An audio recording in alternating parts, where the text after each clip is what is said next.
Hello, you're watching this video because you've been scheduled for knee replacement.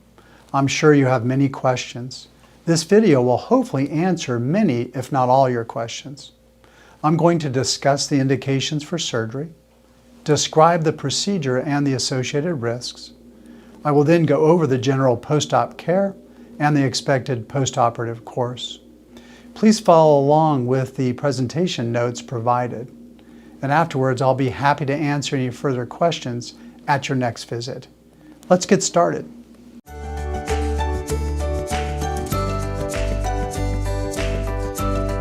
The main indication for knee replacement is pain secondary to arthritis, which is not adequately treated by non-operative means, such as rest, medication, therapy, and/or injection.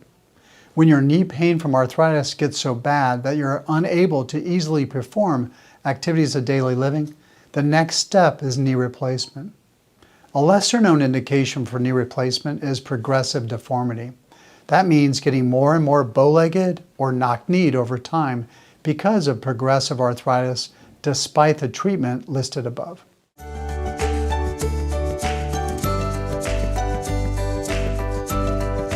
Superficially, the knee joint is surrounded by the quadriceps muscles and tendon above and the patellar tendon below.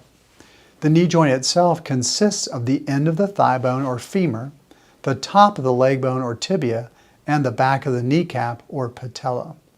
These bones are all covered with articular cartilage, which provides the smooth surface for range of motion. The tibia also is covered with the meniscus, which acts as a shock absorber. The knee joint is stabilized by multiple ligaments, 2 on the inside called cruciate ligaments, and 2 on the outside called collateral ligaments.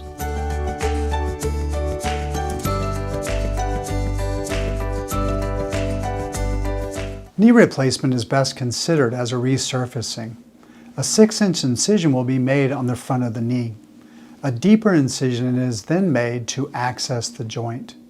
The deeper incision can either go through the quadriceps tendon or around it. That decision will be made at the time of surgery. Approximately 10 to 12 millimeters of bone is removed from the end of the femur, the top of the tibia, and the back of the patella. These cut surfaces will then be covered by metal and plastic prosthetic parts. The large tendons and most of the ligaments are retained and continue to do their jobs to stabilize the knee. The surgery itself takes approximately an hour and a half. The anesthesia will usually consist of a spinal and a nerve block. The spinal will last for about 4 hours, allowing us to get through the surgery. The nerve block will last for about 18 to 24 hours, giving you longer lasting pain relief after surgery.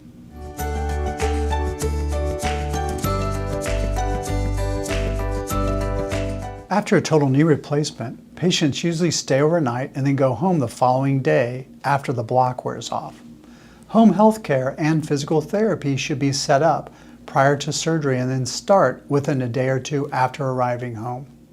You will have a 2-week, 6-week, and 12-week follow-up appointment in the office. Between surgery and your 2-week follow-up, you must keep your knee incision clean and dry. There are no specific limitations on motion or weight bearing following knee replacement. It is best when at rest during the waking hours to keep your knee either all the way out straight or bent to as close to 90 degrees or more of flexion. Avoid resting with your knee in slight flexion as much as you can. For most patients, the blood thinner will be low-dose aspirin taken for 14 days after surgery. In addition to aspirin, frequent ambulation is important to avoid blood clots.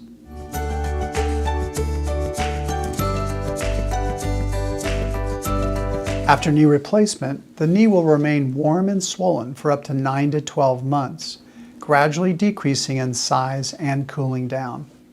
For the first 2 weeks after surgery, you will find it difficult to get around, but usually by 6 weeks, you will not need a walker or cane. In general, you will not be able to drive for approximately 6 weeks. This is dependent on the side that we operate on and use of narcotics postoperatively. Knee replacement is 90+% successful when success is defined by the patient saying, "Glad I had it done and I'd do it again."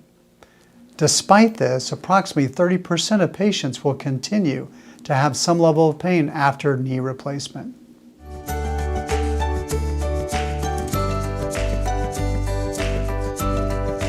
One complication of knee replacement is infection. Conditions which adversely affect the immune system, such as a history of cancer and/or chemotherapy, uncontrolled diabetes, and open wounds, will increase your risk of infection. You must avoid cuts, scrapes, and bug bites. If on the day of surgery I find that you have them, I will cancel your surgery. Please inform me if you think that you might have a urinary tract infection, tooth problem, or nail infection. These will also all increase your risk of infection. Another risk is blood clot and bleeding. They are basically opposites. Blood clots, unlike bleeding, can be immediately life-threatening, and therefore we choose to thin your blood out around the time of surgery, despite the fact that this may lead to bleeding. Stiffness can also occur after knee replacement. Occasionally, this occurs despite aggressive physical therapy. However, normally it is avoided by working hard in physical therapy during the early postoperative period.